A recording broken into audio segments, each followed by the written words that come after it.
Hello and welcome to the Australian Roundtable podcast. It is Sunday the 2nd of November. This is episode 5 of our weekly broadcast, live at youtube.com/Australian Roundtable from 4 p.m. Australian Eastern Standard Time every Sunday. I'm your host for today, Johnno, and I'm pleased to be joined as usual by my co-panelist Ethan Nash of TOTT News. Thanks for joining us. Good to be here. And we're fortunate again to be joined in the studio by the national treasure himself, Lindsay. Thanks for being here. Thank you, and I'm very pleased to be here.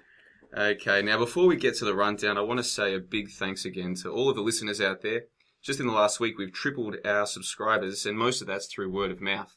So if you like what we do here, please spread the word on social media and with your friends. Let people know that this is happening, and if you want an alternative perspective on the news and what's happening on this planet, we're trying to provide it here live from Brisbane every Sunday. Now, as usual, we'll get on to the rundown. We'll do our domestic and international segments. In the domestic segment, we'll be looking at the G20 and some new information that's come to light about what we can expect in a couple of weeks. More information from Ethan, as always, about the legislation that's being passed through our parliaments as we speak. Then we'll move on to the Trans-Pacific Partnership, which we went into a lot of detail about a few weeks ago. I've got some more information on that to talk about today, and then we'll move on to the war commemorations that have been taking place. And I know that Lindsay's got a lot to talk about, the politicians and their attitudes towards the war. Then we'll move on to the international segment, where we'll discuss the Donbass elections that are taking place today in eastern Ukraine. We'll move on to the topic of Swiss gold, which we haven't had time to discuss because we've just been so busy the last couple of weeks, but we'll get a chance to talk about the referendum that's taking place in Switzerland. And then we'll move on to an update on what's happening in Canada, because it is very relevant to what's happening us here in Australia. That's the rundown. We'll move straight into it. And the first topic that we wanted to discuss today was G20. Now, before I discuss this little Courier Mail thing that I've brought with me today, boys, do you want to give us a quick update on what you've been noticing about Brisbane over the last few days?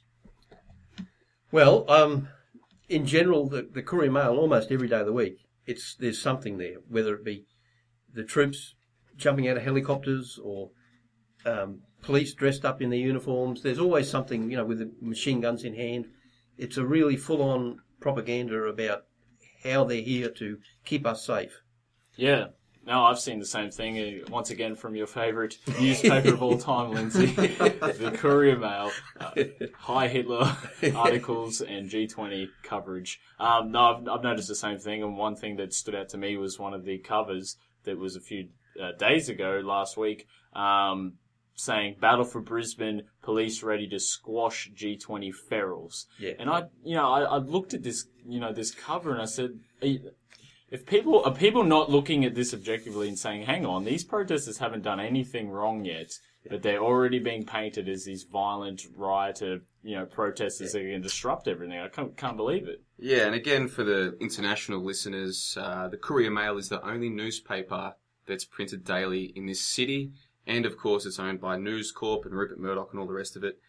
I bring this up because just a couple of days ago I was wandering past a local shopping centre and I noticed the front page of the Courier Mail is, I'll read this out to you, "Swarm and Destroy" in big, 40-point font, superimposed over what looks like a futuristic version of Brisbane with what looks like Black Hawk choppers in the background, and the whole thing is very, very creepy. And it says exclusive, "Anarchists G20 Corporate Chaos Threat." And, boys, I'll just hold this up so you can get a look at it. What do you think of this? Wow. Yeah. How would you like that over on a Friday morning over your cup of coffee? Yes. Swarm and Destroy. I like the searchlights and the whole... Yeah. It's almost like something out of a war movie. This will be the most exciting night Brisbane's ever had if it turns out anything like this. And I don't normally read the Courier Mail, but a couple of times now I've noticed that the front page has been entirely dedicated to demonising protesters who haven't even arrived yet. Back on September, the one that I just read out was from October 31, Friday. I've also got one here from Saturday, September 27, so about a month ago. And it's pretty much the exact same thing. Revealed. This is the front page, by the way. Revealed. Feral's crazy plan for mayhem. And in the big 40-point font, anarchy. And what have they got? The protesters from what looks like Toronto on top of a burnt-out car. Yes. Yeah. And they've taken an excerpt from what they purport to be a manifesto of the anarchists. And it says, While the pigs are helplessly patrolling the streets of Brisbane's CBD, decentralised waves of creation and destruction will ebb and flow right across the country. Wow. And this is just two examples of what seems to be a weekly thing for the Courier Mail. Demonising the protesters who, as of yet, haven't protested a single thing about G20. Well, I've got to admit, though, once they're doing that, they're not going on about the Second World War or Hitler or something. So at least it's a change of venue for them. For people who are listening for the first time, the last couple of weeks, Lindsay's brought in what is just blatant propaganda about World War II that's been featured in the Courier Mail. And it seems like right now that's really all it does. Propaganda about the protesters at G20 and propaganda about things that happened 70 years ago. Yeah. And really nothing about what's actually important, which is why we're here to try and discuss those things. And on that note, probably worth moving on to the legislation now, Ethan. I know that you've got more information about legislation that's been passed recently in our Parliament. Yes, I do. And for those that have been tuning into our previous episodes, I didn't have an update last week because the Foreign Fighters Bill, which was the second piece of legislation, was being debated at the time, and I said there'll probably be an update next week, and there has been an update. It has passed through the Senate, which obviously means it's more than likely to pass through the House of Representatives and become law, just as the first piece of legislation did. The Senate's passed sweeping changes to Australia's security laws, including a new offence of advocating terrorism and special provisions allowing overseas conflict zones to be declared as no-go zones, is what the basic premise of this legislation is about. Now, the Labor and the Coalition all voted together on the counter-terrorism bill on Wednesday. They both supported it from each side, arguing that the recommendations of a bipartisan parliamentary committee had addressed concerns over elements of the law, but not from a general perspective. And it passed 43-12, which, for those who followed the first piece of legislation, was almost identical to the exact same one. So it seems like it's just the exact same thing has happened again. Yep. It's been rushed through the Parliament once again with little debate, only from those few senators such as Scott Ludlam who have tried to say we need more debate on this because this can hurt, society as a whole. And I'll get into why it will. But before I do, Senator Brandis, who is our Attorney General, he dismissed concerns that a 5-year jail term for, quote, advocating terrorism, that you should be concerned about it. He dismissed the concern, saying there's, quote, there is not a word in this bill that impinges upon or restricts freedom of opinion, end quote. Now, I watched the Senate debates and have followed this, and is that really what is true? Is that really what's true, that it doesn't impose or restrict our freedom? And for those who don't know the first piece of legislation, it was this was passed as a means to secure a national monitoring system on our internet and exemption from civil or criminal liability for our intelligence organisation ASIO and other special intelligence operation personnel, whilst jailing anyone who speaks on these activities for up to 10 years. So right there goes any opposition that could form by keeping tabs on and punishing those who do speak out against this. So that was the first one. Yep. Now the second one has come in, and just to give a quick rundown to put it in perspective, we've already spoke, there's over 109 definitions of terrorism. There's no clear objective international term of terrorism. We've been bombarded with fear-mongering campaigns by the mainstream media, and we've gone through this also again. The terrorism, ISIS are around every corner, and they're coming to take away your rights and freedoms. Then we got to David Cameron's speech at the United Nations, where he declares war on, quote, non-violent extremism, such as those who question the official stories of 9/11 and the 7/7 bombings. So we've gone, this is the path, this is why I find this legislation concerning, because it's following a path, and you can start to see correlations between, losing our freedom and what they're trying to push. Yeah. Next, the Global Patriot Act was passed to make countries on the council enforce draconian legislation that persecutes people based on their thoughts and beliefs, not their actions, by giving member states increased surveillance and powers to stop domestic terrorism, terrorism/extremism. Again, terrorism, no clear definition. Extremism, anyone who questions 9/11 and the 7/7 bombings, according to David Cameron. So the Foreign Fighters Bill was introduced based, this is what our country has, and it's, similar, expanding worldwide now. And as I mentioned, creates an offence for advocating terrorism, which has a maximum penalty of 5 years. It expands the how a government's preventative detention and control orders. It broadens the scope for how information can be obtained. So we talked about through verbally, through email, through how these orders can be given. It downgrades justification of these orders from belief to suspicion. So you haven't done anything at all yet. Allows for 12-hour curfews, restriction of association, and restricted travel to conflict zones. So we've talked about this in greater detail. Then it was revealed that government agencies can search your home and your neighbour's home and do not have to inform you for over half a year. Again, only based on suspicion. And then this will be justified to roll out fingerprinting and iris scanning at airports.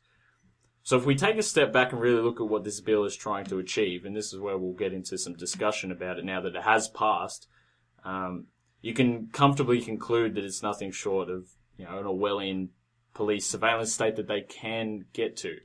My perception is, and you can disagree at home if you want, or you can have a different viewpoint to it. My perception of where this may be leading, based on this broad term of definition, is that under a broad, unjustified definition of terrorism, a so-called ISIS threat that was sponsored and created by the same people passing these legislative pieces, mixed with an onslaught of fear campaigning by the mainstream media on extremist thoughts, back to David Cameron, will be expanded to include anyone who questions the system and speaks out critically against their government. You will be put under curfew, restriction of access, restriction of travel, and eventually restriction of free thought, in my opinion, whilst being monitored and punished for thinking against the state, as the first piece of legislation has said. And this is why it's expanding on a global level. This is why this sort of thing is expanding on a global level, because it's a push towards a world that tyranny can thrive in. And that's why I think that this is so important that this has just got passed, because it's very concerning to us. Yeah, I agree entirely. Even 10 years ago, this was unthinkable. They wouldn't have tried to get away with this. And suddenly it's just happened, and nobody's talking about it. It's almost like it's a secret under the table thing, and nobody knows about it. Like I said last week or the week before, when I sent that speech to the United Nations to my daughter, she couldn't believe that somebody would come out and actually say that about 9/11, because they just try to keep everything under the wraps. And here they're coming out and being quite open about it. But she'd never heard about it. It wasn't on television. It wasn't in newspapers. So how many other people out there have not heard? I'm consider myself privileged that I sit and listen to you, because I've not heard it on the mainstream media. So no, I really appreciate the fact that you do this research. And on that note, if you're a new listener to the Australian Roundtable podcast, you can go back through our collection. This is our 5th episode. In the first 3 episodes, Ethan broke down these new pieces of legislation much better than you'll find anywhere in the mainstream media. And for obvious reasons, the mainstream media isn't really there to make you aware of exactly what's going on. It's there to scare you into accepting what's passed, but it's not there for you to understand what's passed. But if you want a better understanding, just go back through episodes 1, 2, and 3 of this podcast.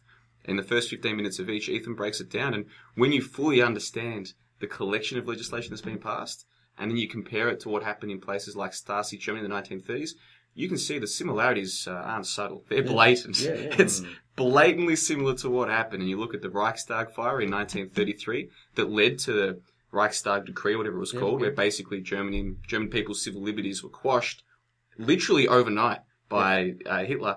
Then you compare that to what's happened here with the Newman-Hayter incident and the legislation that was passed so quickly following that. It's the same thing. Hit the people with an event that makes it scary, publicise it widely through the newspapers like the Courier Mail, get people nice and scared, get the legislation passed, and then don't talk about it anymore. People know all they need to know. They know to be scared. Legislation gets passed. That's all you need to know. No more coverage. And I think it's when you spoke last week on how it's not so easy to pass through, you know what I mean? The first one was easy to pass because of the incidents that happened, but this is more of a subtle thing. And what happened was when the first legislation got passed through the Senate and House of Representatives, all of a sudden, all these organisations and media personnel come out saying, what have we done? Yeah. Why have we let this go through? And it's because there was so much cloak of secrecy and so much, little debate on this that got, widespread attention. And we said we don't want this to happen with the next two, but once again, this is exactly what's happened in the early hours of the morning with no one in the chamber. Once again, this has passed through, and there was only a tiny minority there to try and stand up to say, look, it's at least worth debating. Yeah, I've heard a few journalists who are starting to get worried because their attitude is, I can go to jail for 10 years, and I travel to a foreign country where there is a skirmish or whatever, am I liable to be dragged in for that? That's right. And that's my job. That's how I earn my living, So are they going to dictate who can report on foreign incursions or whatever? Obviously the journalist is just starting to wake up now, but that doesn't mean that Rupert will be waking up. I mean, that's probably why that's why they get away with it.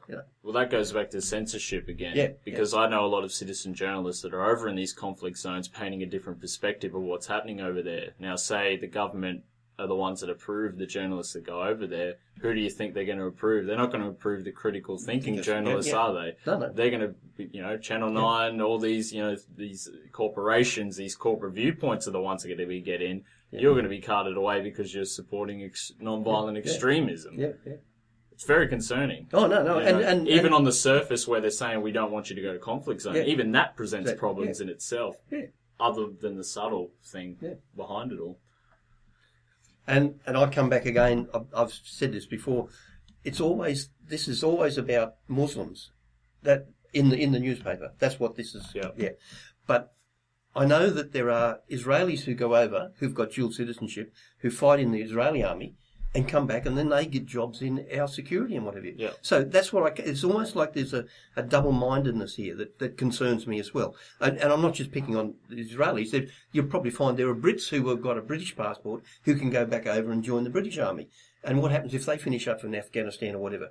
Are they going to be jailed when they come back? Or are we going to make excuses for them because, we like the Brits? Or, I think it needs to be cleaned up. And I'm just concerned because of how it's going to restrict us all. If we're restricted to who we associate with, if we're restricted, to our houses with curfews, if we can't leave the country, how does this how does this create a worldwide community, where we can travel and, try to, build some sort of community to, fight and to spread information, like-minded information. And that's where the third piece of legislation comes in. And I thought I'd just touch on it briefly because the Foreign Fighters Bill, the bill we've just discussed, was passed on the 29th of October, last week, on the Wednesday. And on the Thursday, the 30th of October, the third legislation was introduced by Malcolm Turnbull, who was once against data retention. Because this has been ongoing for the past 2 years, these data retention discussions, we thought they were completely squashed, and then they've resurfaced again. And then all of a sudden, all these politicians that spoke out against them now are supporting them for some reason. And for those that don't know what the data retention bill is, the actual official name that it's actually got now is the Telecommunications Interception and Access Amendment Data Retention Bill 2014. Well, that sounds harmless enough. And it would require telecommunication companies to store customers' telephone and email records for 2 years to store every Australian's online data retention, metadata as it's called, for 2 years. And this has raised a lot of concern because of the amount of warrantless requests that are made at the moment, not just by government, not just by security organisations, but people like Medicare and Centrelink, and there's no warrant. And there was there's upwards of 300,000, some have estimated 500,000 requests without a warrant, not for a specific reason to protect national security or anything. And this is that's the system we have now. And now, if all of this is stored, it just creates a bigger pool for this. And we've discussed how is this going to store? How is this going to be stored? Because they're going to have to build, new facilities. We've already got facilities to accommodate the US prison program that we're a part of with the Five Eyes Alliance, the interception of communications and sharing. But then a leaked copy of a coalition party room submission came out and admits that there's a cost attached to data retention. And the government is anticipating a campaign against the laws that will describe it as an internet tax, a quote-unquote internet tax. It was Fairfax released it. Fairfax Media, which is the second, there's News Corp and there's Fairfax. And they prepared for a snap joint party room meeting on Thursday in which coalition MPs were given just 30 minutes to discuss the government's legislation before it was introduced. Half an hour to discuss this before it was introduced by Malcolm Turnbull.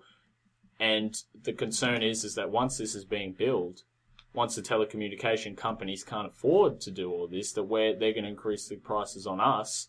And you know what I mean? And then it's gonna stem all the way back to us, and we're going to ensure the costs because of this to store our data.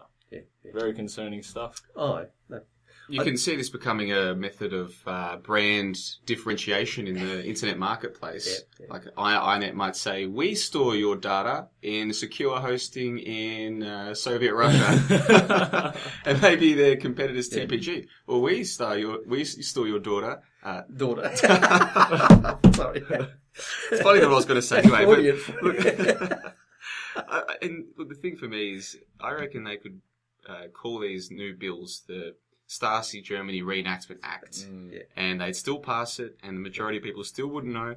And the majority of people still, if you brought this topic up with them, they still wouldn't care, because there is this the majority of people just sleepwalking. They're just sleepwalking to their collective doom, to our collective doom. And so long as no one else seems to care, the majority of people aren't going to care. Because they think, well, if something was wrong, someone would be doing something about it. Well, something is wrong, and you should be doing something about it. You should be informing yourself about it. No. I think I said before, I got in touch with my local member after the Cameron speech, and one of her advisors or whatever promised me that he would check on it and get back to me.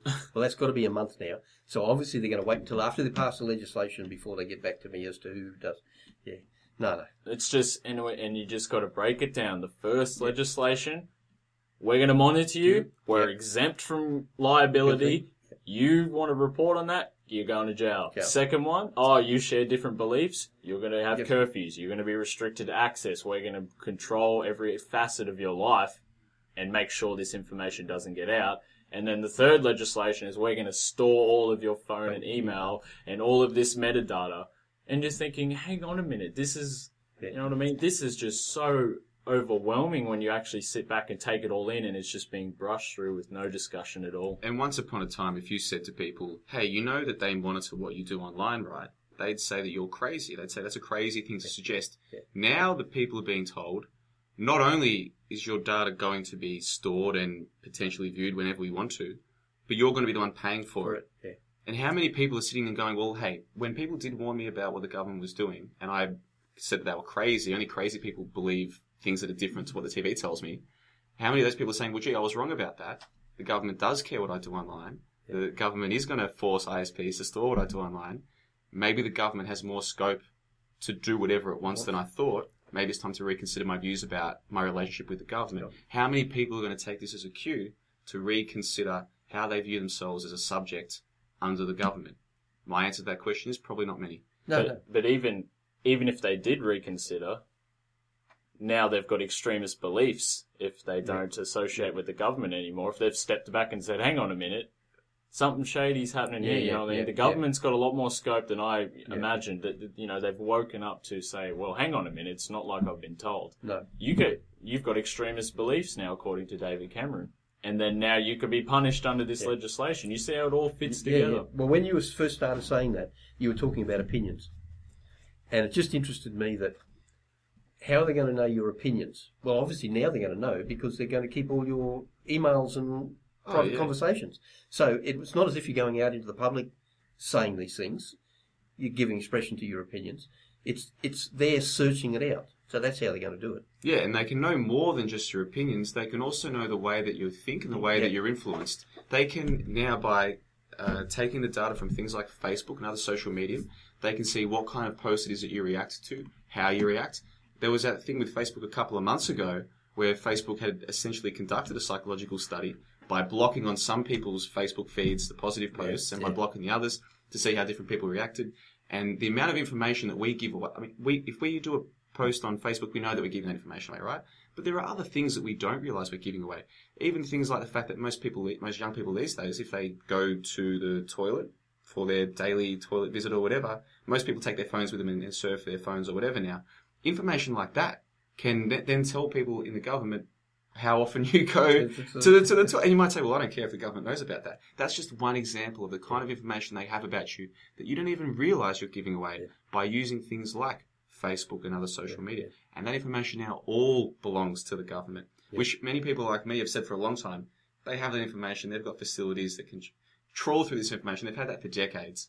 And for a long time, people called me crazy. Well, who's the crazy one now? They're explicitly telling you through legislation, not just that they can do it, that they will do it. Who's crazy now? I'll tell you who's crazy. Anyone who thinks that the government wants this information for your benefit as a citizen. If you think they want this information for your benefit as a citizen, you're the crazy one. There's no sane, rational thought to think the government needs this. No. What? Because one guy down in southeast Melbourne allegedly wanted to stab some police officers? Even if you believe that clearly fake story, that does not justify the government needing all this information. There has to be another reason. What is that other reason? Study Stasi Germany, 1930s. Look it up, folks. It happened. The history books tell us exactly what happened. It happened just like what's happening today.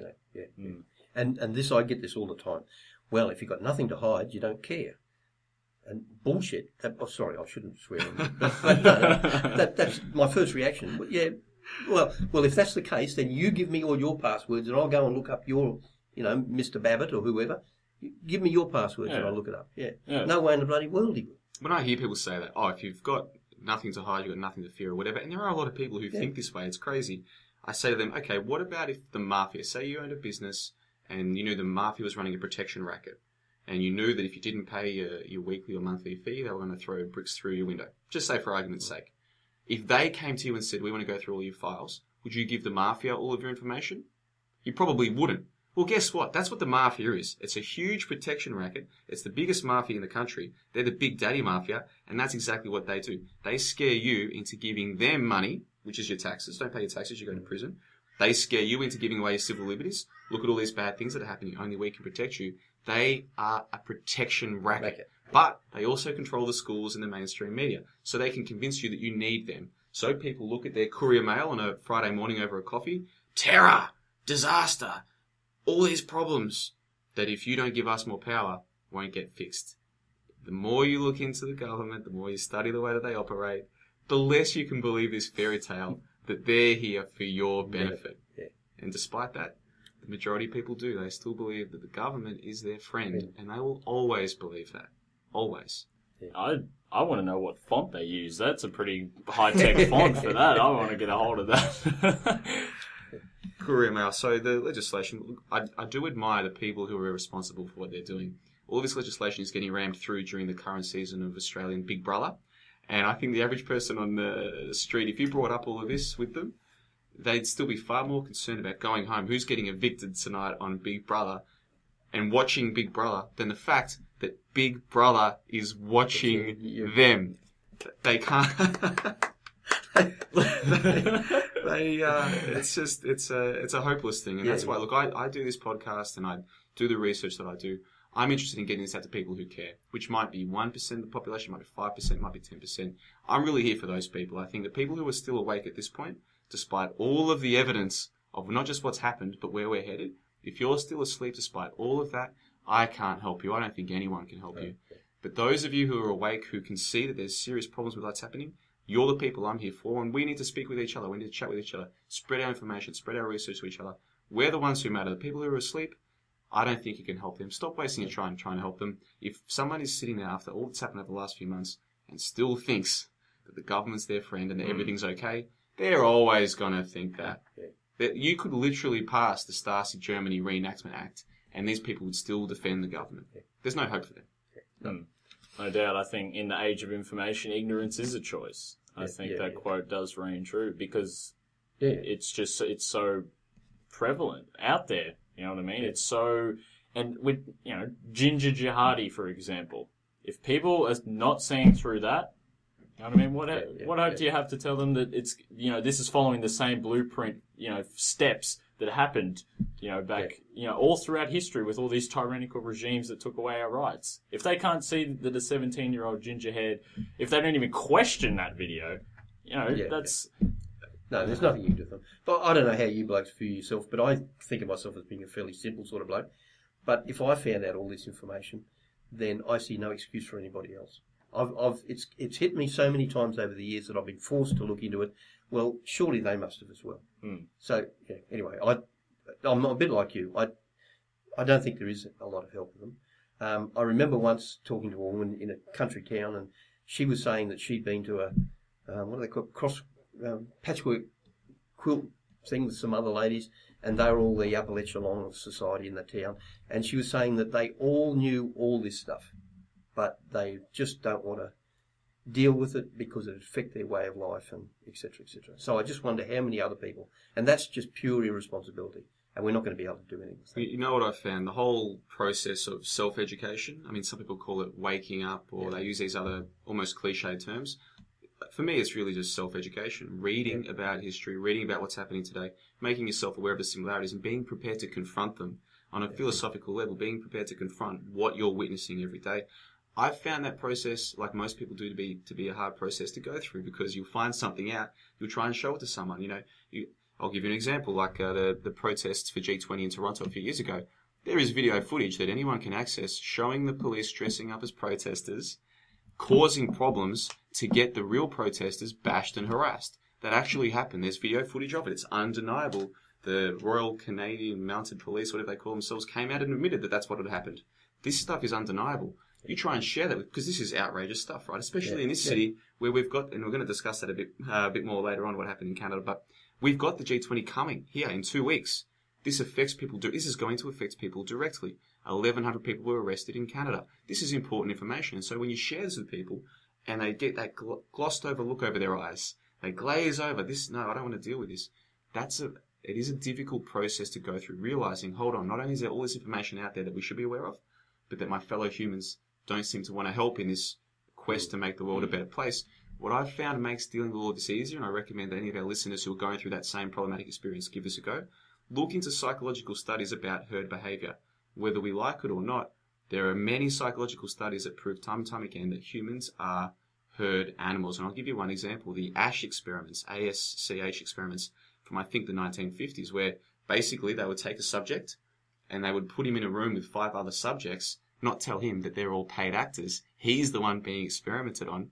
And they'd put a slideshow in front of him and say which of these bars corroborates with the other bars in terms of height, A, B, or C. So they'd have one bar and then 3 other bars of differing heights. And all you had to do was match the main bar to the other 3. And it was easy. So for the first few questions, and they'd put him at the end of the group, right? So for the first few questions, the first 5 people all say A. And he's like, this is easy, A. Next question, match the bar. And he's thinking to himself, this is clearly B. And everyone says B, B, B, B. He's like, this is the easiest experiment I've ever been part of. Gets to say the 6th or 7th question, and all of those actors have been told to give the false answer. So question 7 comes up, and he's like, oh, that's clearly C. So he waits his turn. First guy goes B. And he's like, hold on a second. Next guy says B. Next guy says B. What do you think 75% of people did when it got to their turn? Yeah, no, I've heard this one before. 75% of people on at least one occasion just went with the herd. With the herd, yeah.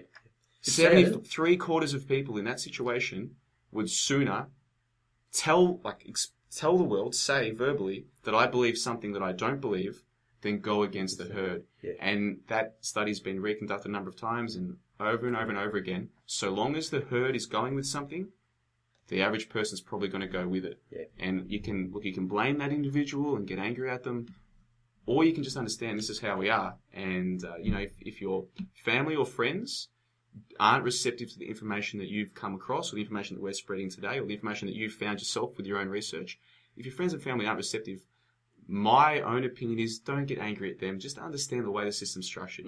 Exactly. We have an education system, a so-called education system that is designed to make people conformist.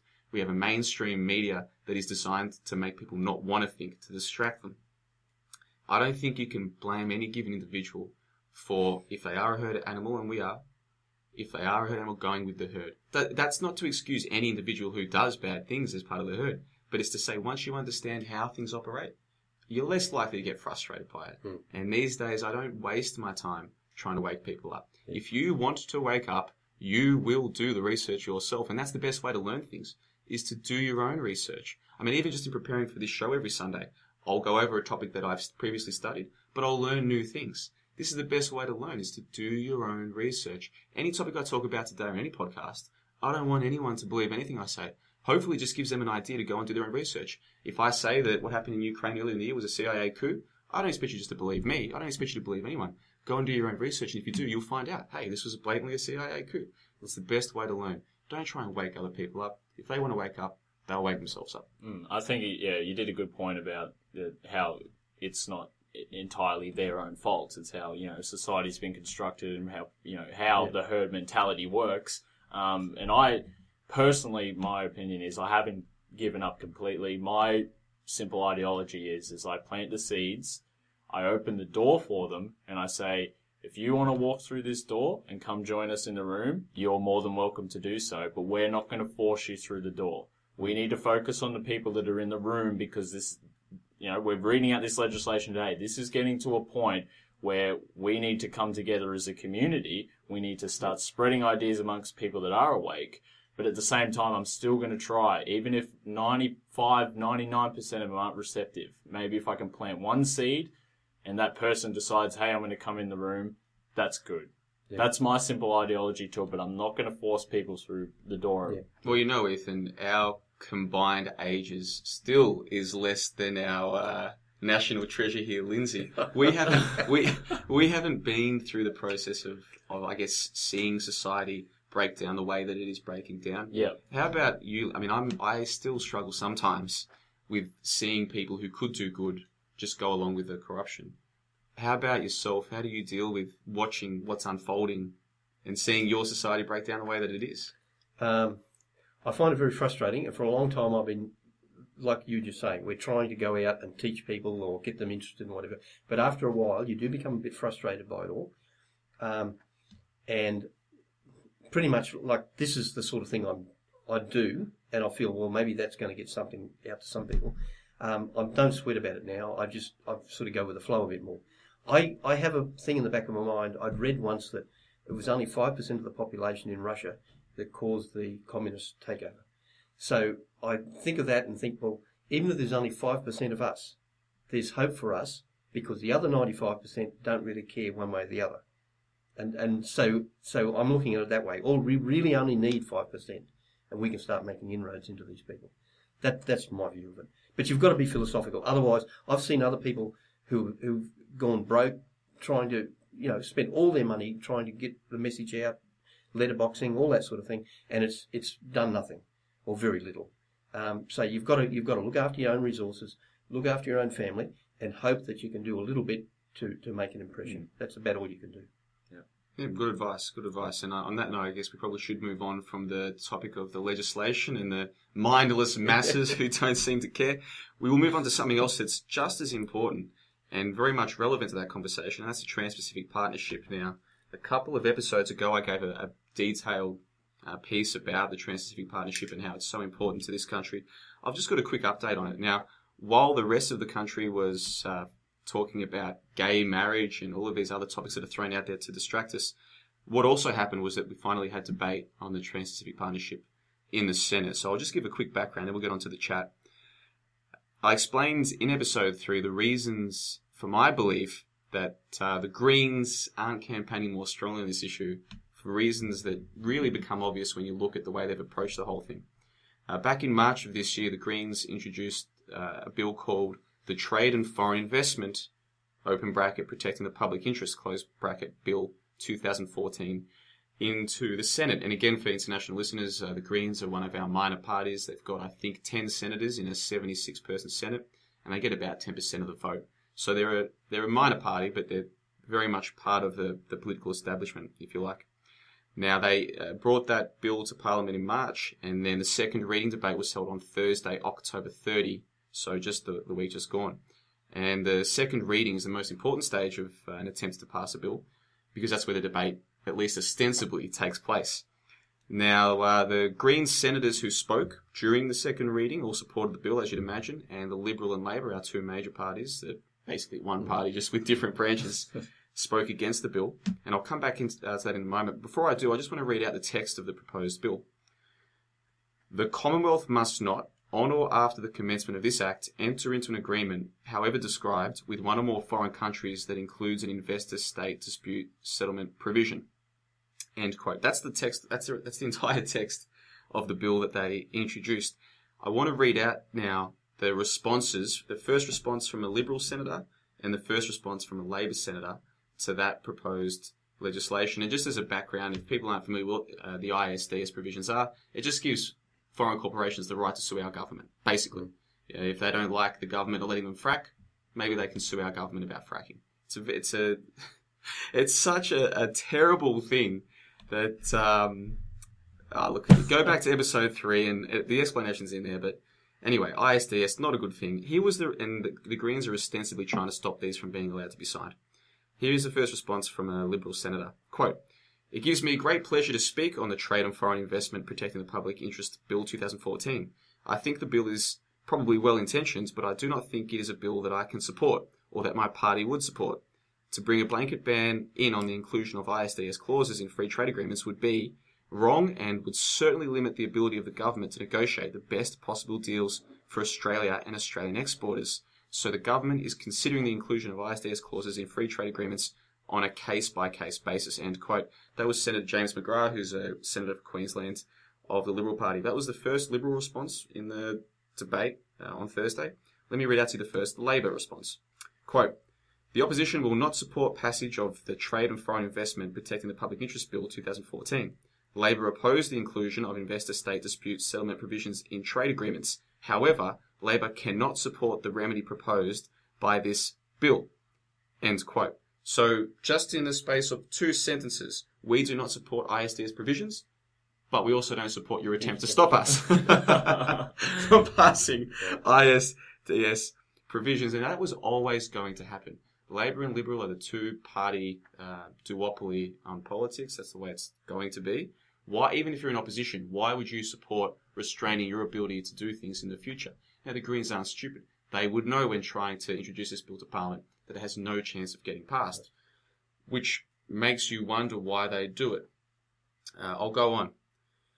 The bill was always doomed to failure because it's asking government parties to restrict their own ability to do as they wish. Of course, they're not going to support it.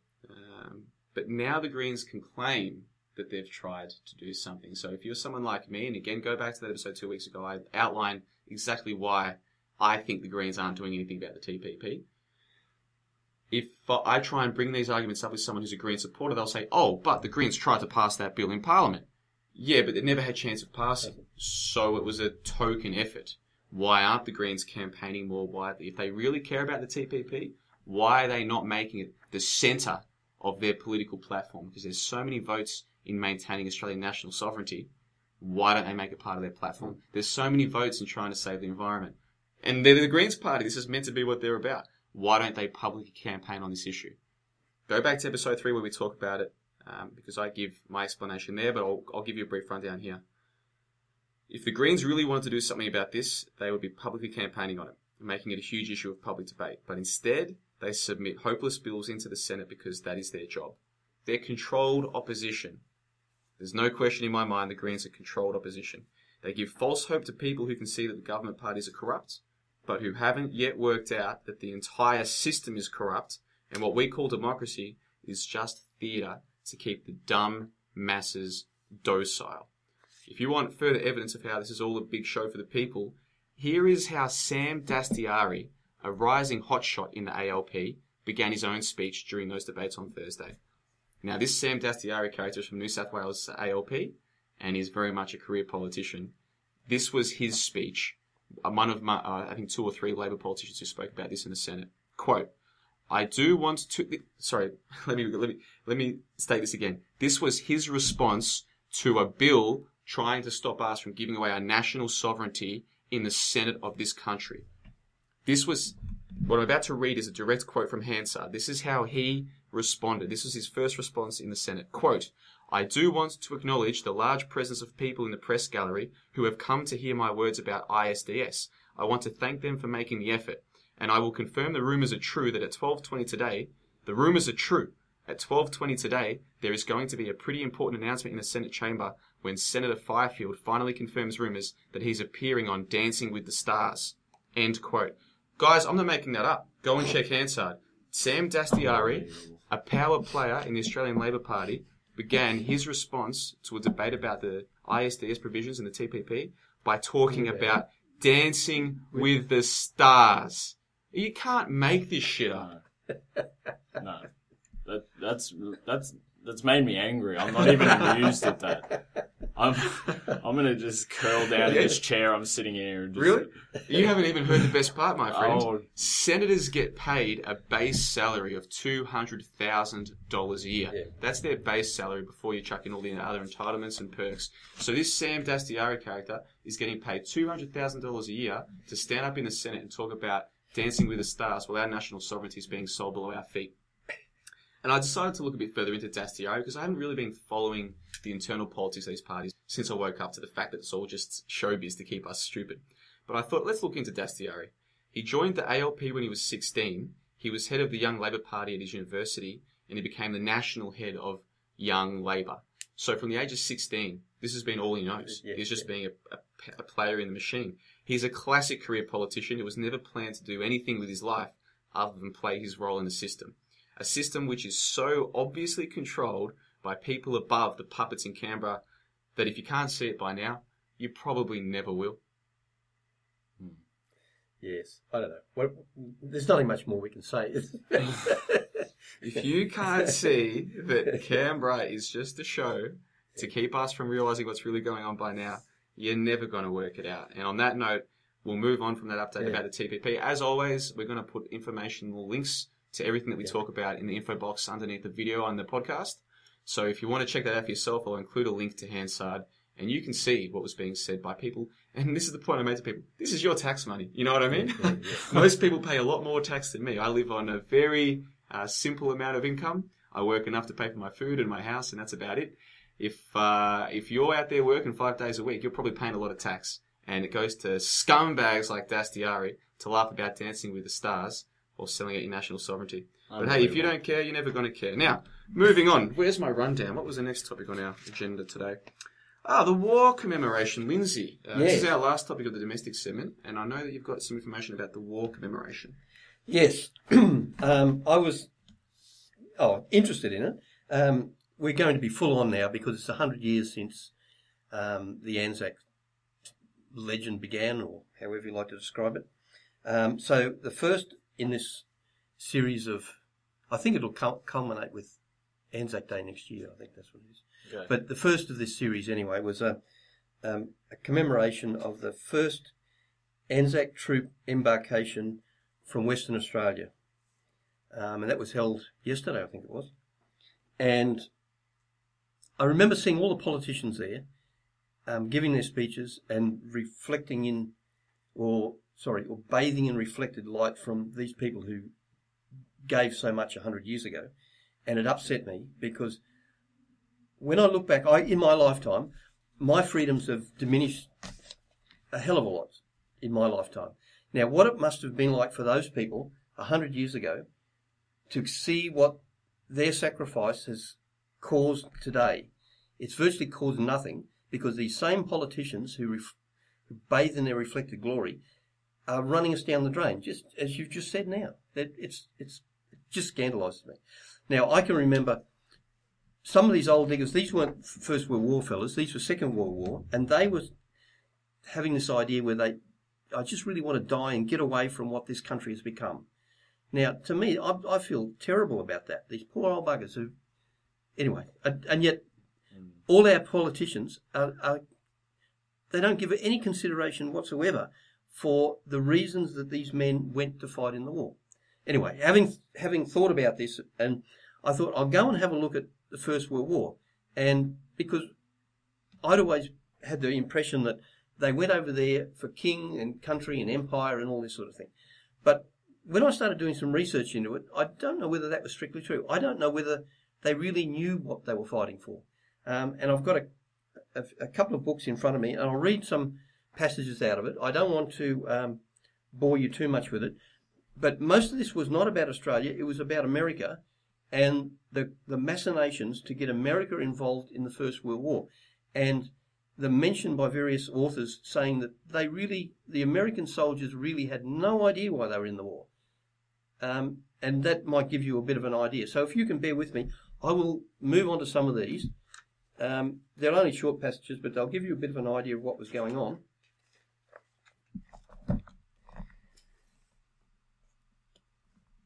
Okay, the book is The Descent into Slavery by Des Griffin.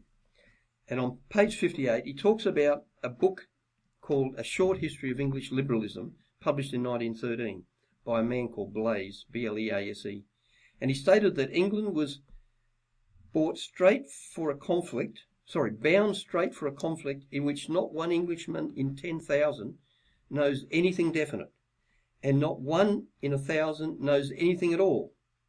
He further charged the British government with corrupting its own people by involving itself ultimately with governments whose methods are not only different but utterly alien to our own. And then he goes on further to say that outwardly the war at the beginning of the 20th century was at peace. The world at the beginning of the 20th century was at peace. However, behind the scenes, feverish preparations were being made to embroil the world in an international bloodbath that would shake civilizations to its foundations. And I'm thinking about our Australian boys who thought they were going over there to repel the Hun or protect the empire or whatever they were going for. But in fact, what they were going for was that there were certain people who were participating in machinations behind the scenes to make money out of war. And I've spoken about this before, about those people sell the armaments and then they come in after the destruction and they rebuild. It's just what they do. Anyway, I'll go on. Nevertheless, it must be noted that John Kenneth Turner, in his already mentioned book, and this is a book called The Kaiser's Memoirs, it was published in 1922. It was called Shall It Be Again? Shows on the basis of extensive proofs that all Wilson, and this is the American Woodrow Wilson, reason for America entering the war were fictitious, that it was far more a case of acting solely in the interest of Wall Street high finance. And this isn't World War II, we've talked about that before, but this was World War I.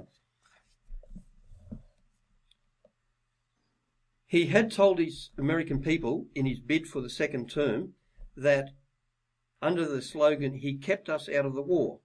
But Wilson was barely won the election. Within a few days of his inauguration for a second term, he went to Congress to declare war on Germany, and Congress complied.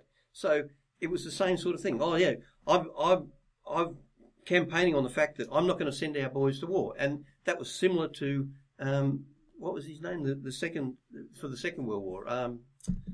He slips me now. The president who took all the gold. Don't worry about it. But he was the same thing. Oh no, I'm going to save our boys. They're not going to go to war. And that's when they had to have Pearl Harbor, because then he could go back on his word. It'll come to me in a minute. It's terrible, isn't it? We're all stuck here. No. Anyway, It'll come up, yeah. Okay. Earlier on, there was the sinking of the British warship, the Lusitania. And there were a lot of American lives were lost. So these same people used that, and they resurrected that and promoted it as the major propaganda tool to get the American people behind the aims of those international warmongers. And that was despite the fact that the Germans had already warned them, and they were actually standing beside the gangplank on the ship saying, don't go on this, because if it goes into British waters, it'll be in a war zone and you'll liable to be sunk. So they couldn't be more clear than that. They had, and there's a picture of a advertisement in, I think it was the New York Times or something. So yeah, they couldn't have been clearer, and yet that's what happened.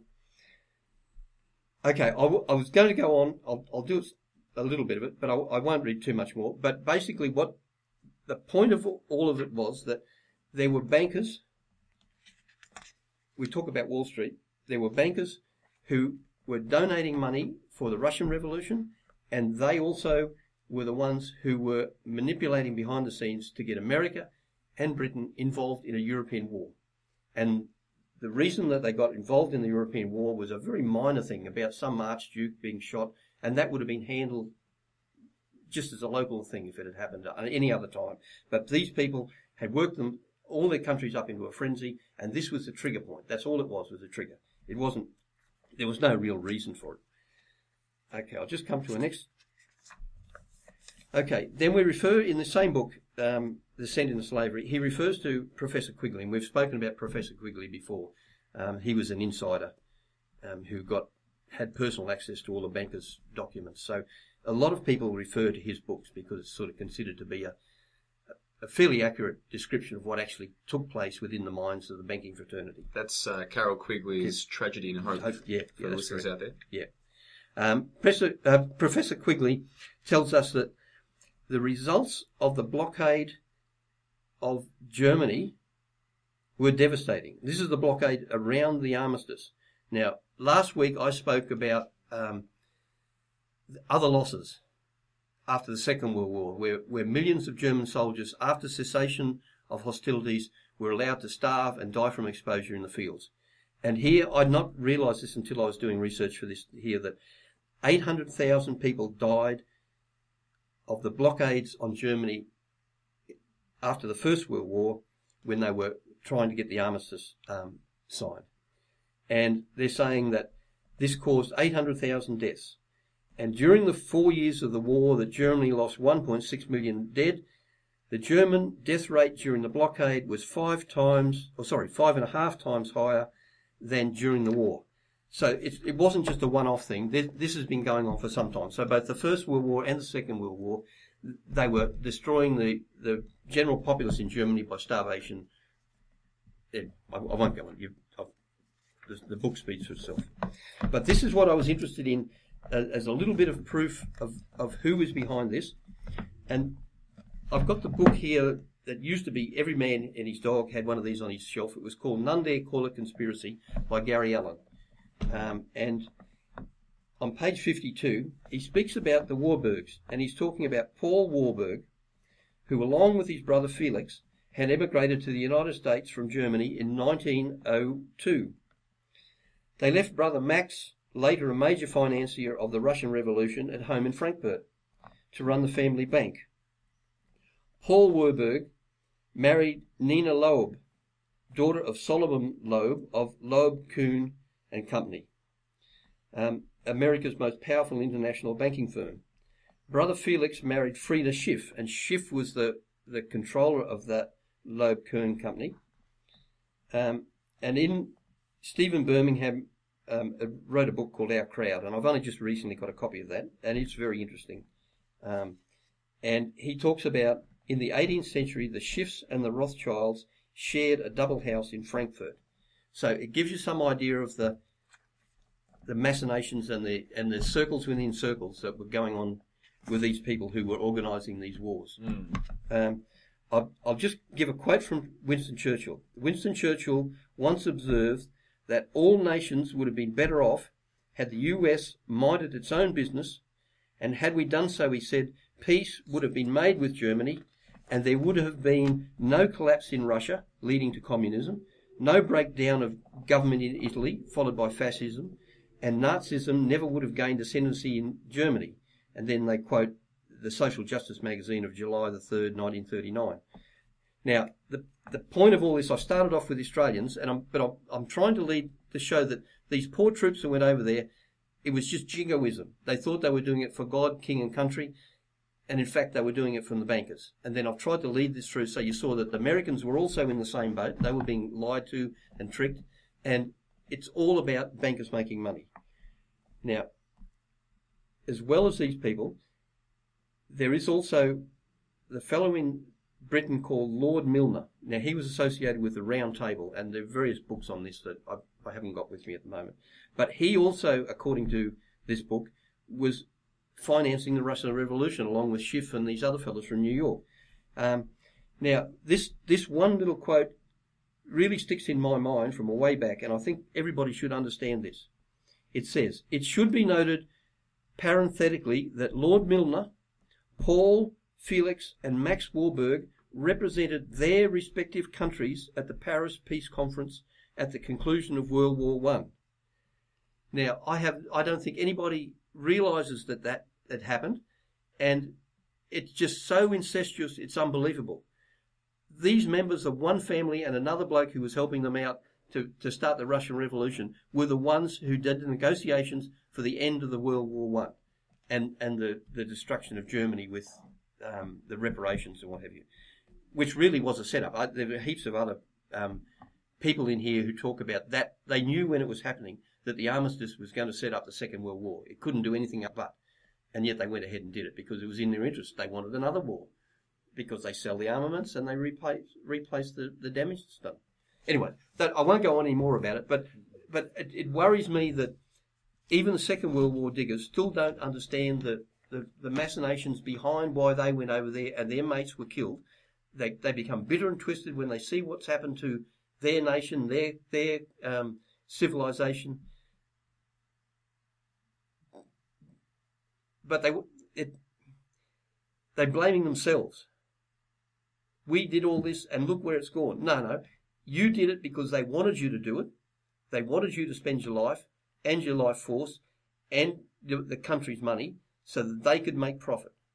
That's what it's all about. And those same people, their descendants, are still doing it to us today. Yep. And that's where you come back to the legislation they're passing, the war in Ukraine, the war in Syria, the war in Iraq. It's all the same. It's all the same people, and they're all making money. And that's what it is. It's about money. And then you turn on your 6 p.m. news and you see politicians at war commemorations, using people's patriotism and jingoism to further their own image, when it was people just like them who sent innocent, foolish, naive young men to their deaths en masse, not just in one war, but then in another war 20 years later, and then in another war in Vietnam another 20 years after that. It's the same people over and over and over again, and the names change, but it's the same institution. That institution is government, and government is not the friend of the people, and it never will be. And if you want evidence of that, read these books that tell you that after the First World War, who was attending the treaty? Bankers. Yeah. Bankers. That's the Warburgs that you're talking about. Yeah. Those people who are attending the treaties. Why are bankers representing countries at the treaties? Yeah, exactly. I mean, I don't know about you, Ethan, but when I went to school, I was taught about World War I. History education is utterly disgraceful. And it's not just that they don't teach you enough, it's that what they teach you is crap. And I was taught the reason for World War I was because Archduke Ferdinand was assassinated by Gavrilo Princip, and then this treaty between this country led to this country, and next thing you know, it was just the wheels are in motion. And if you're a kid and your teacher's telling you this, you're going to believe it. If everyone else believes that, you're going to believe it. And the average person, if they're taught something when they're a kid and everyone else believes it, they're never going to question it because it's just the truth, right? Yeah. But then once you realise that you've been lied to about so many things, you take a step back and you think to yourself, wait, millions of people lost their lives because a guy assassinated someone? That's utterly ridiculous. It's so ridiculous that anyone could think that's even a plausible explanation. Yeah. But we do because everyone else does, because that's what we're told when we're kids. And we're told that so that we don't go and investigate and find out that it was the bankers. We don't go and find out that all those people who went to World War I were convinced to go and do it, that the Hun were these evil people who were raping innocent women, and there was all this propaganda at the time. Bayoneting babies. Bayoneting babies and all this crap. And I found out about a lot of this by reading the work of Edward Bernays, his book Propaganda. If you think you're someone who does your own research, fantastic. If you haven't read Edward Bernays' Propaganda, you're missing out on a lot, because this is going to open your eyes to just how controlled minds are by what we now call public relations. But of course, at the time of World War I, you didn't call it public relations, you called it propaganda, because back then propaganda didn't have a negative connotation. Propaganda just meant trying to spread ideas. It was after World War I that propaganda got a bad name, and why? Because it was spreading bullshit ideas to convince young men to go and fight people who weren't their enemy. They weren't enemies. The British peasant and the German peasant, they're not enemies. They're just peasants who just want to lead their lives. But a lot of them are young and stupid and foolish, and if you convince them they have to go off and fight a war in a good name, they'll do it. And if you convince the masses that all this money and all these lives you're wasting to send to a foreign land are for humanitarian purposes, most people are so stupid they'll believe that. Which is why when you have Abbott standing there saying that we're going to Iraq 3.0 on a humanitarian mission, if you believe that, you just don't know history. It's as simple as that. It's just, what do you think, Ethan? Full stop. Yeah, no, I agree with everything that's been said. And it goes back, and then you see right at the end of the day, the politicians standing at these commemorative, events and, soaking in the limelight so that the public, can get a better perception of them. It's just utterly ridiculous. And unfortunately, it's happening again right now. The same wheels are in motion from the same corporate controlled interests that was, the First World War, the Second World War, Vietnam. The faces have changed, but the brand stays the same. And it's happening once again. It's happening once again because it's still that way. It's still controlled that way. And, it's sad. It's sad to think of that, people have gone off to die, based on the interest, rich men sharing, poor people going off to die in rich men wars. Yeah. But it's just like 8 million or something like that. It's just unbelievable to try and think of that number of... Yeah, it's hard to fathom. Yeah. Blown to pieces or lying on battlefields dying or whatever. Anyway, I won't get carried away with it, but it just... I find it very hard to come to terms with... And we were just having a discussion before about psychopaths and leaders who are psychopaths. They've got to be a psychopath to get to... Well, I shouldn't say got to be, but many of them are psychopaths, and that's the reason they get to the top of the dung heap or whatever you like to call it. And they don't care. They have no empathy. They don't care about other people dying. Yeah. That's just... Yeah, and that's why it's so funny to me that so many people still think the government's their friend. Like, if you say to them, hey, I think maybe the government's lying to you, oftentimes the first reaction is, either explicitly or implicitly, well, no, they're my friend. Like, why would they lie to me? Like, they're there to help us. We need them. We need them. People have been conditioned to think that way. Like you said, the sinking of the Lusitania. Germany said, don't get on that boat. We think it might be getting used to transport munitions. We're going to have to bomb these boats because they're putting a blockade on us. We're going to have to do it. They warned people that the boat got blown up. Hey, now we're into war with Germany, right? Then you look at the incident before Vietnam. What was the name of that one? Help me out here, Lindsay. Gulf of Tonkin, is it? Gulf of Tonkin, which is where the people were told that the Vietnamese had tried to sink a boat. That story was completely fabricated. Then you look at before the first Gulf War, the first Iraq War, people were told that the Iraqis were throwing Kuwaitis babies out of incubators. Turned out that story was completely contrived by people, including people in the government. That guy is still a senator. The guy who got that Naira testimony thing to happen, I'm pretty sure he's still a senator in America to this day. A complete lie. Then you look at the second Iraq War, weapons of mass destruction. Another complete lie. And yet, they use their televisions and tell people, this time we have to go into Iraq for this reason. And people believe it. It's... But no, there's less resistance every time. Well, but we talked about this after the First World War. All these poor blokes come back with shell shock, and they experimented on them, and they know exactly how much pressure to put under people to break your will. So what's happened is people just give up after a while. After you're under a certain amount of pressure, you just stop thinking. Or go along with it. Fear, and that's they know what they're doing. Fear causes people not to think rationally. And then it's textbook. The media have to teach people how to be afraid. Well, you were talking about the Courier Mail front pages. That's exactly part of it. Page after page after, we're going to be inundated by all the ferals and the police are going to go out with machine guns or what. And the average person's not used to this sort of thing and they just withdraw. It's really, anyway, Well, I'm glad you bring all of that in, Lindsay. Like we said before, you're a little bit older than we are. You mix with people who either themselves or their fathers fought in some of these wars, and you're seeing the pain and duress that they're going through all these years later. Many of them oblivious to what really happened and why, and they're the ones feeling the effects. Younger people like myself and Ethan, we might have fathers or grandfathers who might have served in the army, but we don't have that direct experience to total war. And so to have the perspective of someone who does know about all of that, still sees the misery to this day, I mean, it amazes me how many people don't seem to see a problem with sending men over to war. But then I think most of these people have no idea what war is. We've got no idea. They watch television. They don't know what it's like to lose your friend, or to have your best friend come back missing a leg, or to know that one of your neighbours has lost 2 sons in a single battle. They don't know anything about this. They can't really relate to it. So to get yourself on the program to share these stories, I think is fundamentally important. And that makes a good segue, because the first topic of our international segment, which won't get as much time as it deserves, but for good reason, because we've discussed other things that did deserve time, I want to talk about the Donbass elections that are taking place today, Sunday the 2nd of November, in eastern Ukraine. Now, Donbass is, of course, the 2 provinces, or oblasts, as they're called in Russia, which have tried, in Ukraine, which have tried to separate from Ukraine. They're having elections today to basically establish their own government. I want to spend a little bit of time today just giving a background to what happened there. I've been meaning to do a feature piece on Ukraine and that whole saga for a while, and I promised next week it'll be one of our feature segments. I'll go right through the whole background to what happened in Ukraine earlier. I'll just give a brief background today, because today is an historic day, and we'll see what happens over the next few days as a result. But really quickly, Donetsk and Luhansk are holding their elections today, and the saga in Ukraine is fundamental to the current geopolitical machinations that are gathering pace, that could lead, and this is where that segue is, that could lead to another total war. People have to make themselves aware of this.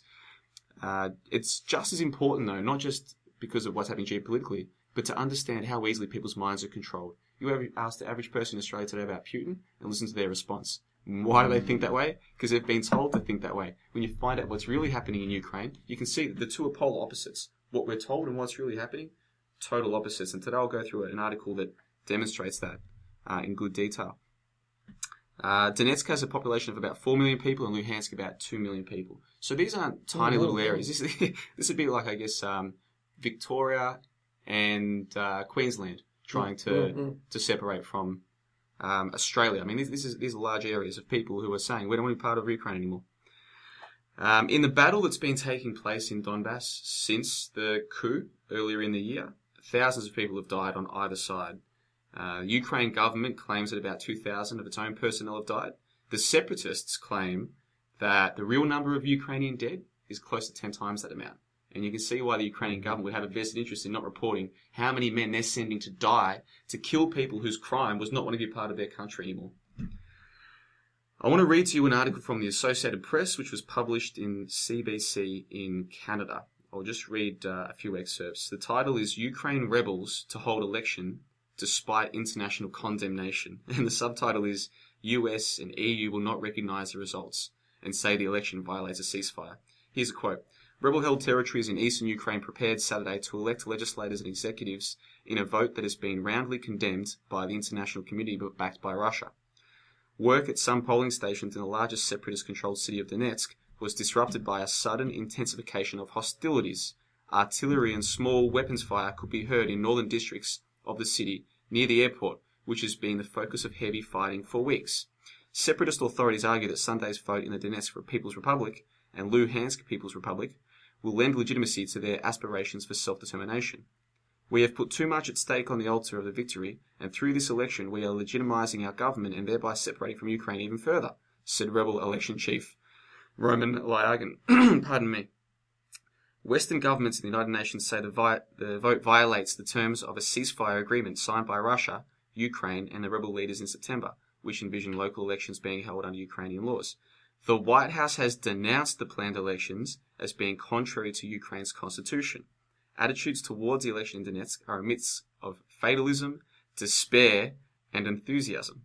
Donetsk retiree Vera Dvornikova, who has been living in a basement for 3 months and has been without heat or electricity for the past month, said she saw no point in voting. They want what elections, when there are no people left here, Dvornikova said. I will not go to vote until they pay me my pension. End quote. That's just a few excerpts from an article from Associated Press, which is just classic Western, that's Western media, they're a newswire, that's Western media. Now she says there's no one here, just on that. Hundreds of thousands of people, according to all sides, have fled eastern Ukraine because of what's happening to Russia. So we're not just talking about thousands of soldiers shooting each other from the same country. We're talking about hundreds of thousands of people being displaced from where they've grown up, where maybe their parents and grandparents have grown. This is a huge issue, but you hear almost nothing about it in the Western media. And when you do hear about it, they talk about how the White House denounces these elections. So the White House is saying, we're not going to recognise a group of people who vote to be separate from the government, even when we overthrew that government. Now, what am I talking about? Good question. I'll go into greater detail about that next week. But I want to give some basic facts that are indisputable, and I recommend that our viewers go and check out, and I'll provide all the links in the info box under the podcast.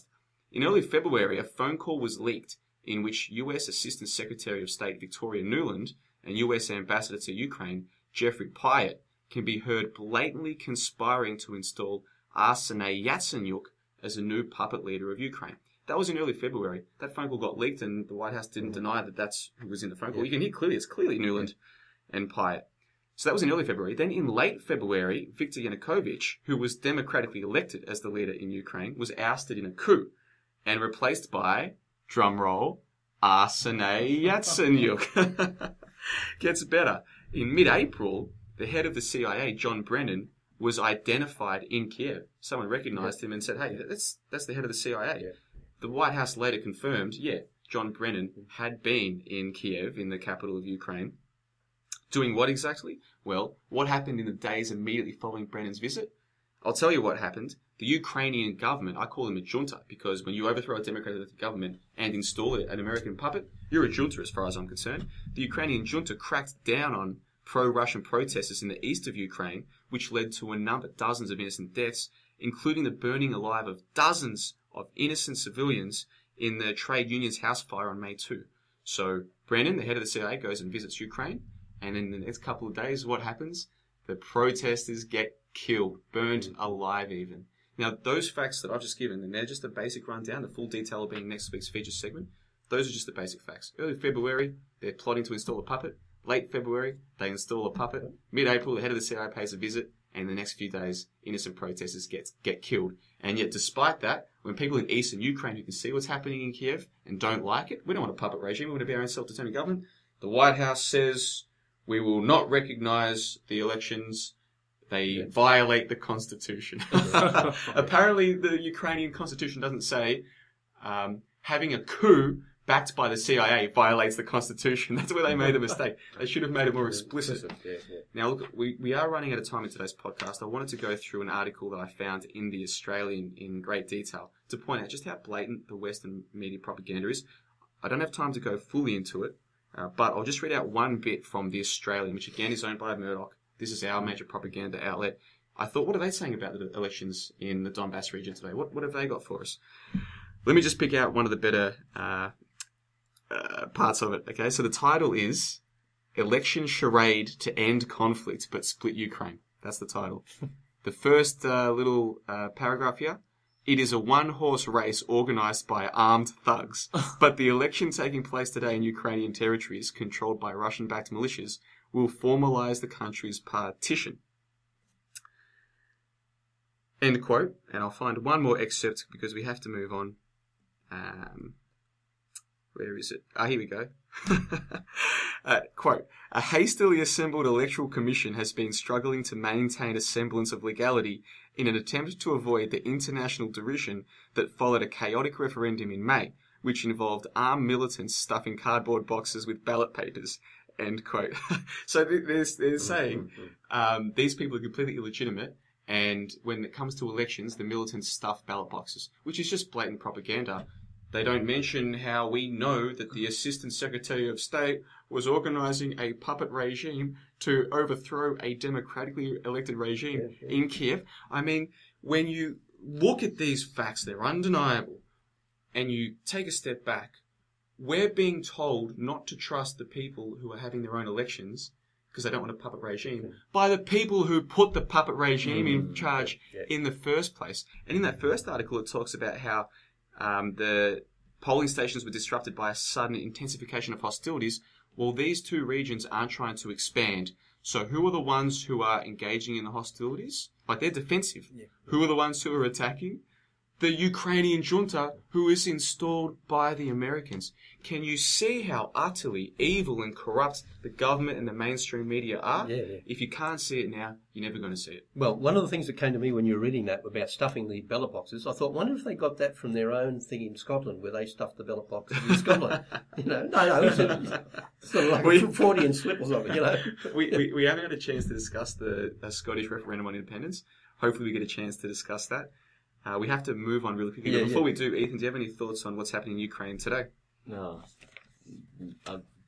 Rubbish articles, rubbish propaganda. God, I can't.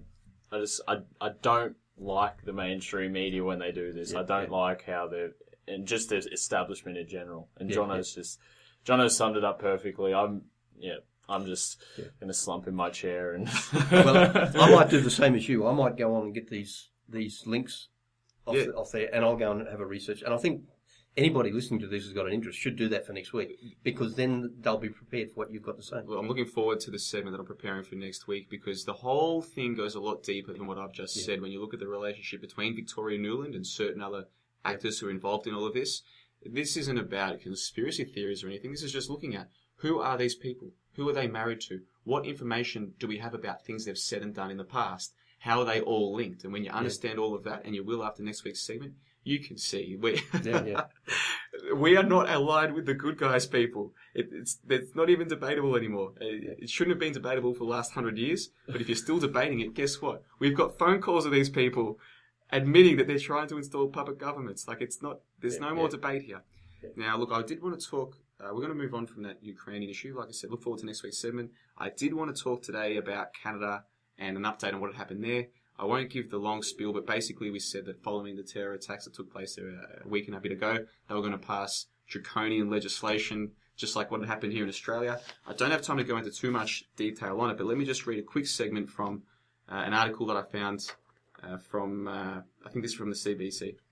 Quote, Bill C-44, tabled on October 27, boosts the powers of Canada's domestic spy agencies, the Canadian Security Intelligence Service, to share information, work internationally, and keep its sources anonymous. Titled the Protection of Canada from Terrorists Act, the bill had been set to be tabled the day gunman Michael Zahaf Bibo attacked Parliament. End quote. How convenient. When you read about the legislation that's being passed in Canada, you can see it's the same as what's being passed here. And then you have to ask yourself, is it possible that there's a bigger game at play here? Yeah. Did you see the YouTube video with John Howard and the Canadian Prime Minister giving the same speech? It's almost, that's what it reminds me of. We did touch on this last week. Back in 2003, prior to the invasion of Iraq, the Australian Prime Minister John Howard gave a speech about security threats posed by Hussein in Iraq. 2 days later, a man named Stephen Harper, who is now the Canadian Prime Minister, back then was just an MP, gave the exact same speech, word for word, verbatim, to his Parliament. And again, and that was 2 days apart. So again, you have to, I mean, if people still believe that the puppets in Parliament are genuinely calling the shots, there's no hope for these people. I think we've been able to say that after everything we've talked about today. If you still believe this, after all these examples that we're giving.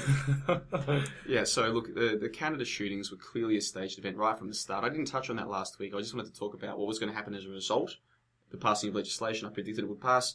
That bill, like I said, is now being tabled. It's going to pass just like here in Australia. However, it is important to note that entire event, the whole shooting, was staged, clearly staged. There's a bunch of people working on YouTube and on blogs who are exposing this, and it's undeniable evidence. The video of the supposed shooting, the photo of the supposed shooter, the video of the shooter supposedly making his way to Parliament, it's all clearly staged, and this has been exposed by people like Free Radio Revolution, PK22, The Otter Expositor. I'm going to link to all of these guys' channels in the info box underneath our video today, and you will see, beyond doubt, that event was staged. And that should make people who, if you didn't already question the Newman Hater incident down in Melbourne a month or two ago, you should be questioning it, because it was dodgy from the start. Once you see how blatant the staging was in Canada, maybe you'll reconsider whether or not you believe that entire Newman Hater incident from the start. But enough from me. We have got time just for one more topic. And Lindsay, I know you've been wanting to talk about the Swiss referendum. So We've got a few minutes. Please take it away. Okay, I will do. First of all, I'm not an expert on gold or silver or anything like that. I have an interest in it, and my interest is not so much making money out of it as how it's going to affect our economies.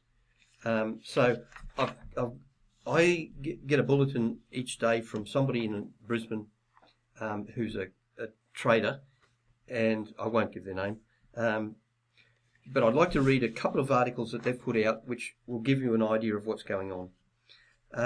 This is a week old. That's the only problem. I was going to do it last week. We didn't have time, so you'll have to keep that in the back of your mind, because I think yesterday gold and silver just dropped quite dramatically overnight. So things might have changed slightly to what will be in these articles. But the first one was called Strong Eastern Gold Demand. And it said that data coming out of the East, quotes, over the last week is nothing short of amazing. In India, the 450% increase in gold imports has blown their national trade deficit out to an 18-month high of $14 billion, despite the 10% import duty still being in place. So those people in India are paying a premium of 10%, and they're still buying it like it's unbelievable. It's like a sponge. Encouragingly too, talk of them unrelaxing the recent exempting of 7 trading houses on the 820 import-export rule has been dismissed by their central bank. In China, the last reported week saw over 68 tonne of gold consumed. Now, that's in a week. That's an awful lot of gold. Oh, well, I think it is anyway. The third highest on record, and over 3,500 tonne annualised, against a global production of only 2,700 tonne, and their record consumption of over 2,000 tonne last year. Year to date, they've already imported 957 tonne. Silver on the Shanghai Futures Exchange remains in backwardation. I'll refer to that in a minute. Driven by scarcity on the back of an inventory of only 94 tonne. Russia too continues to build its reserves in gold, with September seeing them add their biggest amount in any month with 1.2 million ounces, or over 37 tonne, taking their total holdings to 37 million ounces, or 1,150 tonne. Now, the point of all this is that there's a huge movement of gold and silver from the west to the east, and from the west to the BRICS. I don't know about Brazil, but certainly the Russia, China and India are 3 main players in the BRICS. And strangely enough, I noticed another article just a couple of days ago where the US Treasury bonds suddenly weren't being bought by those 3 countries, whereas before they were the mainstays in keeping it going. So things are certainly changing, and I don't know where it's going to lead. Anyway, I'll go away from that now, and I'll talk about the Swiss referendum. The Swiss, I was talking about backwardation too. I said I was going to mention that. I suggest that you look up a definition of backwardation. I can try and explain it, but I think it'd be better if you actually look at it on the screens. If you do a Google search for backwardation, you'll find the definitions there. Okay, we'll get back to the Swiss referendum. From what I can gather in Switzerland, if you can garner 100,000 signatures in support of whatever you want, the country will go to a national vote. So they've managed to do that over a plan to have the Swiss Federal Reserve or Reserve Bank hold 20% of their assets in gold. And this is due to be held on the 30th of November.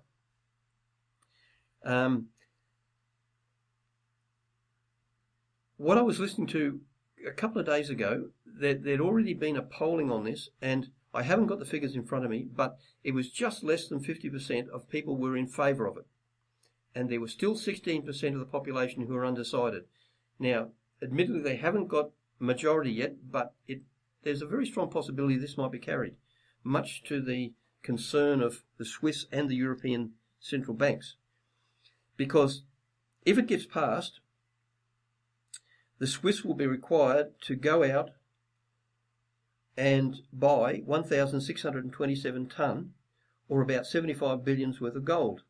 And that's nearly 75% of the global production for a year. So that's going to put a huge drain on the resources. And you've already got, as I've just said, China, India, Russia taking in massive amounts of gold. I can't see any other thing to happen if the Swiss have to go out and buy that amount of gold, then the price is going to start to go up. Now, a couple of weeks ago I was speaking about the Chinese and the amount of silver they use in their industry for computers, phones, solar panels and what have you. and they were due to run out at the end of November. Now you've got the Swiss referendum at the end of November. A lot of things are coming into play at the same time. I'm not saying where it's going to go or what will happen, but I think that it's going to make a huge change to our world. I don't think that the powers that be can continue to manipulate the silver and gold market. You've already got more people trying to buy silver dollars. You've got them in Australia trying to buy silver bullion than is available.